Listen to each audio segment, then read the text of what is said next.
Coldplay, c'est l'un des plus grands groupes du monde. Plus de 100 millions d'albums vendus, 4 albums numéro 1 dans le Billboard, 9 albums numéro 1 dans les charts anglais, 8 tournées à travers le monde depuis l'an 2000, plus de 1000 concerts à leur actif. Bref, c'est un phénomène musical mondial qui a toujours su se renouveler pendant plus de 20 ans pour rester pertinent aux yeux du public. Dimanche dernier, le 23 juin, le groupe jouait au Stade de Lyon et pour la 4e fois de ma courte existence, j'ai eu la chance d'assister à leur concert. Mais ce concert n'était pas comme les 3 précédents auxquels j'ai eu la chance d'assister. Il m'a fait ressentir quelque chose que je n'avais jamais vraiment ressenti auparavant. Il va être assez compliqué de vous décrire ce sentiment, mais je vais faire de mon mieux. À un moment donné, Chris Martin, le chanteur du groupe, arrête le morceau qu'ils sont en train de jouer pour demander au public de couper les téléphones pour que l'on soit tous en communion ensemble, sans technologie, juste 60 000 humains. 60 000 humains. J'étais tout devant, collé à la barrière, et quand je me suis retournée, j'ai pris réellement conscience qu'il y avait 60 000 humains autour de moi. 60 000 humains qui ont des familles, des amis, des problèmes, un travail, un passé, des rêves, et qui ont sûrement tous un rapport à la musique et à Coldplay très différents les uns des autres.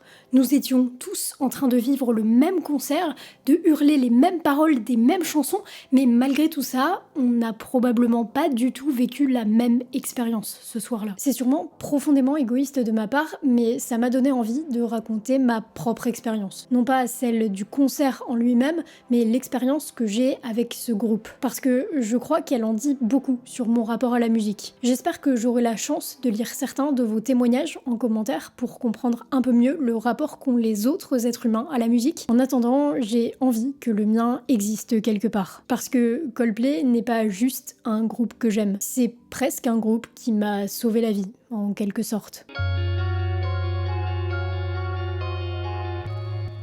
Quand j'étais petite, je n'écoutais pas de musique. Fin de l'histoire. Non, par contre, c'est sincère, jusqu'à mes 8 ans, je n'ai pas écouté de musique. Je me rappelle juste que mes parents m'ont emmené à un concert d'Henri Dess, dont je n'ai aucun souvenir, à part que j'avais 42 fièvre ce soir-là, et je me rappelle d'un autre souvenir assez précis. Je descendais dans le salon où ma mère écoutait de la musique, et elle m'a dit une phrase dont je me souviens encore. « Tu n'écoutes pas de musique, toi, c'est vrai. Je pense que tu le regretteras en grandissant. » Il se trouve que, bon, les choses changeront. Mais à cette époque, j'ai une seule obsession, celle d'inventer des histoires. Avant de savoir écrire, je sélectionnais une page dans un magazine, je m'asseyais sur le canapé et durant des soirs entiers, à partir de l'image présente sur la page du magazine, j'inventais toute une histoire. Ma mère m'encourageait dans ce sens et a très vite introduit la lecture puis l'écriture dans ma vie. J'ai lu très jeune, j'ai écrit très jeune les histoires que je me racontais et même si ça n'avait ni queue ni tête, je posais au moins sur le papier ce que j'avais en tête. Mais toujours pas de musique. Et malheureusement, ce n'est pas l'invité qui va arriver à la maison, puisqu'un convive que personne ne souhaite jamais rencontrer va s'installer entre moi, mon père et ma mère. Et cet invité, c'est le cancer. Niché dans un coin du corps de ma mère, il va bousculer mon existence d'enfant de 9 ans. L'hôpital sera la première étape durant quelques semaines, je crois, puis ce sera l'HAD. L'HAD, c'est l'hospitalisation à domicile et ça signifie 2 choses. Ça signifie d'abord que des infirmiers et des infirmières vont venir matin et soir, mais ça signifie aussi qu'il va y avoir une pièce spécialisée dans la maison dans laquelle ma mère va dormir et dans laquelle il y aura du matériel médical. Je crois qu'il n'y a rien de plus marquant dans cette pièce que l'odeur du matériel médical et encore aujourd'hui, c'est une odeur qui me provoque un profond sentiment de malaise quand je la sens, les rares fois où je me rends à l'hôpital. Mais cette pièce n'est pas qu'un calvaire, parce qu'avant tout, c'est la nouvelle chambre de ma mère, et elle y a donc amené toutes ses affaires, y compris son MP3. Oui, on est en 2011, la musique, ça s'écoute surtout sur des MP3. Et sur celui-ci, il y a une chanson en particulier, Paradise de Coldplay. Il n'y a même pas l'album entier, il n'y a pas Milo Xyloto, il y a juste Paradise de Coldplay. Et cette musique va profondément me marquer. Même si, à ce moment, je ne l'écoute pas plus que ça en réalité. Je l'ai juste écouté avec ma mère. Et puis, j'ai 9 ans, je n'ai aucun appareil me permettant d'écouter de la musique. J'ai juste un kit Zoom, sur lequel j'enregistre les génériques de Pokémon. Ironiquement, sur Genius, Chris Martin dit Paradise parle d'une fille qui est juste un peu perdue dans le monde et qui s'échappe à travers la fantaisie. Et de la fantaisie, il va en falloir dans ma vie, puisque c'est le cancer qui va triompher, emmenant ma mère loin d'ici, peut-être au paradis.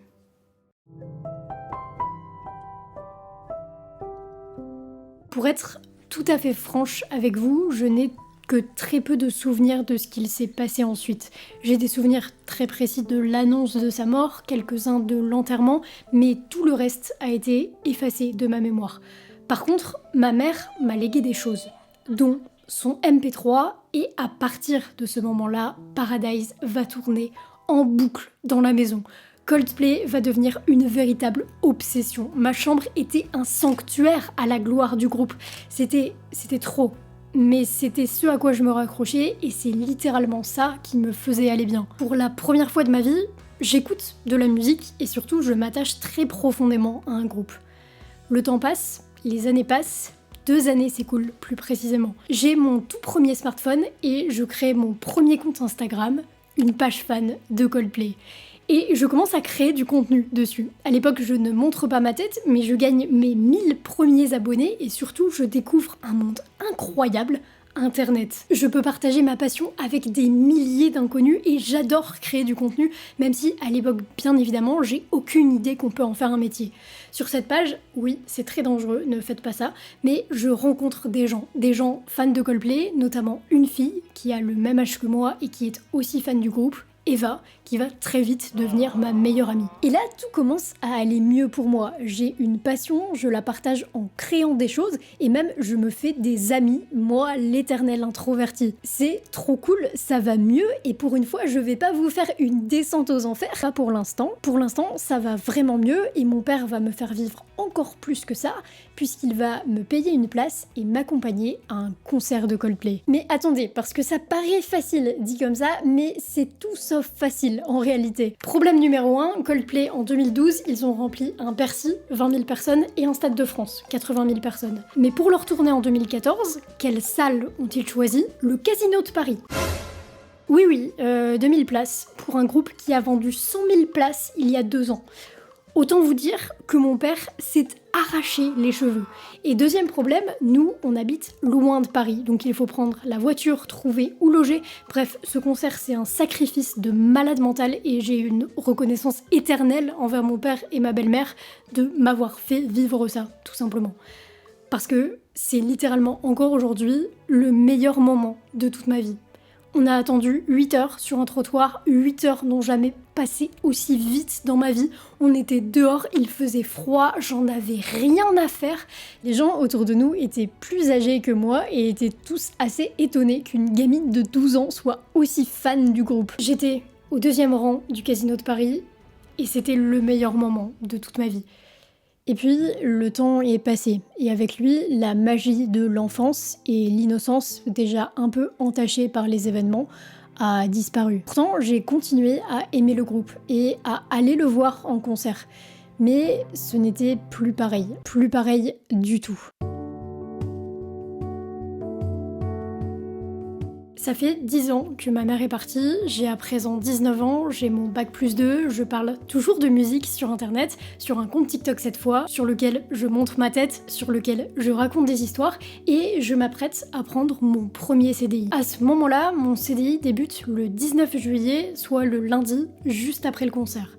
C'est la canicule, il y a des alertes partout, et j'ai mes places pour le concert de Coldplay au Stade de France. Mais je ne ressens aucune excitation, uniquement de l'angoisse. De l'angoisse parce que cette fois, j'y vais seule, j'organise le trajet seule, je serai sur Paris seule, il va faire extrêmement chaud. L'emploi que je prends à ce moment-là est très important pour moi et je suis angoissée à l'idée que ça se passe mal. Bref, je me rends à ce concert, mais sans aucune excitation. Heureusement, sur place, je rejoins Eva, oui, la même Eva que j'ai rencontrée 8 ans plus tôt sur Instagram. Ça me fait plaisir de la voir, vraiment, mais je n'arrive pas à profiter. Je suis angoissée, vraiment angoissée, et il se passe quelque chose d'étrange que je n'arrive toujours pas à expliquer aujourd'hui, mais je n'ai aucun souvenir de ce concert. Aucun souvenir, blackout total. C'est comme si je ne l'avais pas vécu. Par contre, ce dont je me souviens très bien, c'est l'après et le regret qui me ronge immédiatement une fois sorti du stade. Je viens de gâcher un concert de Coldplay. Un événement qui se produira au grand des grands maximums dans mes plus doux rêves 10 fois. Sur les 10 fois potentielles, je viens d'en gâcher une. Et là, je me remets en question. Donc c'est ça, en fait, la vie d'adulte, c'est ne plus prendre de plaisir dans rien et toujours vivre dans l'après. Et même, en fait, je suis pas encore une adulte. En tout cas, je me sens pas adulte. Mais c'est ça la suite, en fait. Non. Non, non, non, non, non, non, non. Ça peut pas être ça. J'ai une chance incroyable dans la vie en général, pour plein de raisons, et j'en suis infiniment reconnaissante. Et rien que pour ça, je n'ai pas le droit de gâcher un concert de Coldplay. Ou en tout cas, de ne pas tout faire pour que tout se passe bien. Je peux pas gâcher des moments de vie pour de l'angoisse basée sur rien d'autre que des pensées irrationnelles, et l'angoisse gâche déjà énormément de choses dans ma vie. Elle ne me gâchera pas un concert de Coldplay. D'accord ? Alors, quand les dates à Lyon ont été annoncées pour 2024, j'ai préparé un plan. Déjà, j'ai réussi à avoir 2 places. Une pour moi, une pour Eva. On ne change pas, une équipe qui gagne. Et ensuite, j'ai réfléchi. La meilleure manière que j'ai trouvée de combattre l'angoisse, c'est le contrôle. Quand je suis en contrôle d'une situation, ça baisse mon niveau d'angoisse. Alors, j'ai tout fait pour être en contrôle. Et devinez quoi ? C'était incroyable!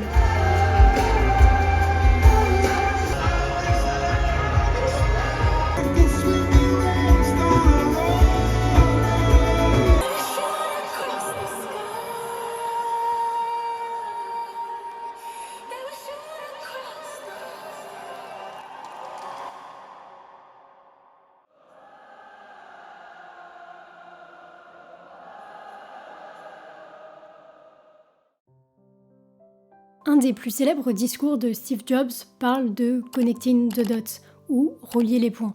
Il explique que pour trouver du sens à sa vie, il faut relier différents éléments de son passé et que ces éléments ensemble font sens. J'ai toujours eu beaucoup de mal avec cette notion parce que la relecture du passé a posteriori me semble délicate. Et en réalité, aujourd'hui, j'ai l'impression que ce n'est pas une question de points reliés. En fait, j'ai l'impression que dans ma vie, rien n'a vraiment changé. La personne que j'ai rencontrée il y a 8 ans m'accompagne toujours dans les concerts et dans ma vie en général. Le petit compte Instagram parlant de Coldplay s'est transformé en une chaîne TikTok et YouTube sur laquelle je raconte des histoires. C'est aujourd'hui mon métier et aujourd'hui, je pense toujours que la vie n'a aucun sens. Qu'on n'a aucune raison d'être ici, mais que quitte à y être, autant en profiter et essayer de vivre des moments forts. Et je sais que c'est facile à dire et je n'ai de leçons à donner à personne.